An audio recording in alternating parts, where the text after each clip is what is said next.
I love the Lord. I love the Lord. I love, and we can't even fellowship with one another.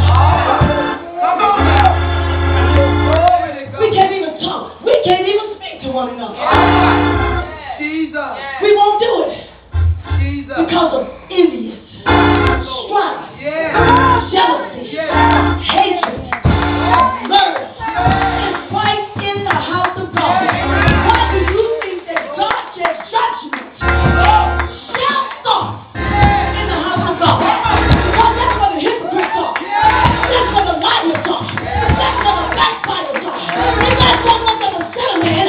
It's those that say they're saved, sanctified, Holy Ghost filled, and fire baptized. That's what God said going to start this thing. Because we are the one that is holding back the sinner man from being saved.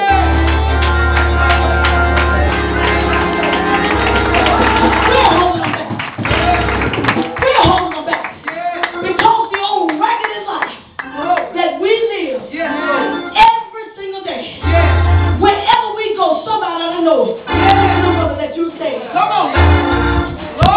They ought to know. Never say a drunk, no a drunk. Because you know what? He looks like a drunk. He staggers like a drunk. Huh? What you say?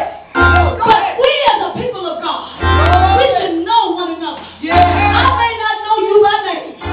You may not know me. But I guarantee you when we come together, something should connect. That binds us together. That binds us together. That sign that we are the kingdom. It's something about them that sounds is different. Oh, come on. You can't tell them no more, Pastor. You can't tell them no more. There used to be a time where people would walk around in a long skirt, long sleeves. You say she got to be sanctified. You can't tell that no more.